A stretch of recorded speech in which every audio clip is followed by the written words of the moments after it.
کعبہ کے پاس باہے رونق صنم کدوں کی، وحدت کے داعیوں کی پہچان بت گری ہے، شان بت گری ہے۔ حسد، بغض، عداوت، کینہ، دشمنی، ہر چیز کو اللہ کی قسم ختم کر دے۔ میرے بھائیوں نجات چاہتے ختم کر دیں،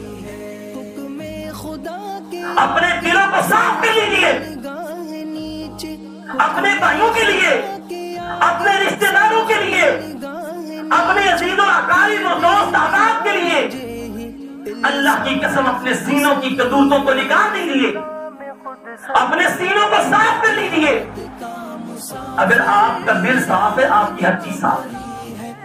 نبی کریم صلی اللہ علیہ وسلم نے فرمایا الا ان فی الجسد مضغۃ اذا صلحت صلح الجسد كله واذا فسدت فسد الجسد كله۔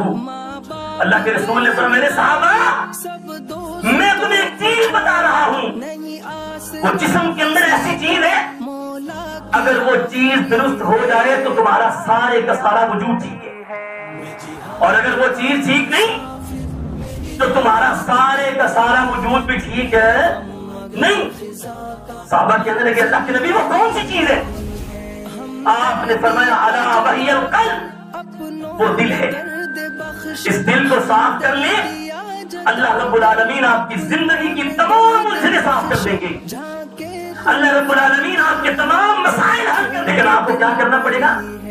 دل کو صاف کرنا پڑے گا، اپنے بھائیوں کے بارے میں، اپنے رشتہ داروں کے بارے میں، اپنی بہنوں کے بارے میں، اپنی اولاد کے بارے میں، ہر ایک کے بارے میں اپنے دل کو کیا کر لیں؟ صاف کر لیں۔ اب آپ لوگوں نے بھی استقبال کرنا ہے۔ حضرات صحابہ کرام بھی رمضان المبارک کے استقبال کرتے ہیں۔ اللہ کی قسم میں نے عبداللہ بن مسعود کا قول پڑھا ہے، میں حیران ہو گیا ہوں۔ لوگوں نے عبداللہ بن مسعود سے سوال کیا، کہنے لگے یا ابن مسعود کیف تستقبلون، آپ رمضان المبارک کے استقبال کیسے کرتے تھے؟ ہمیں بتائیں رمضان المبارک کی جب آمد ہوتی تو آپ رمضان کے استقبال کس طرح کرتے تھے؟ عبداللہ بن مسعود کے کلمات سونے کے پانی سے لکھنے کے قابل ہیں۔ وہ فرماتے ہیں ما کان احدنا یجرؤ علی استقبال ہلال رمضان وفی قلبہ ذرۃ حقد علی اخیہ المسلم۔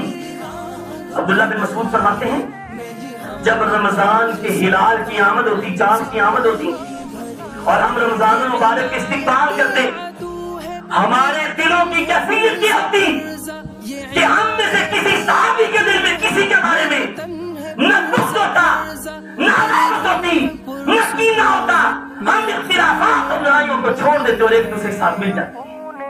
یہ صحابہ کرام کے استقبال چاہتے۔ جائیں جو آپ کے رشتہ دار ہیں، آپ کے عزیز و اقارب ہیں، جن سے آپ کی تلخیاں ہوئی ہیں، آپ کی ناراضگیاں ہوئی ہیں، اللہ کی قسم رمضان کی آمد سے پہلے ان کو منا لیجیے، ان سے راضی ہو جائیے، ان سے تعلقات کو بہترین کر لیجیے، پھر دیکھیے آپ کو رمضان مبارک کو گزارنے کا کتنا مزہ ہے۔ یہ استقبال ہے رمضان مبارک کا، ان کا ہے حضرات صحابہ کرام کا۔ میرے بھائیوں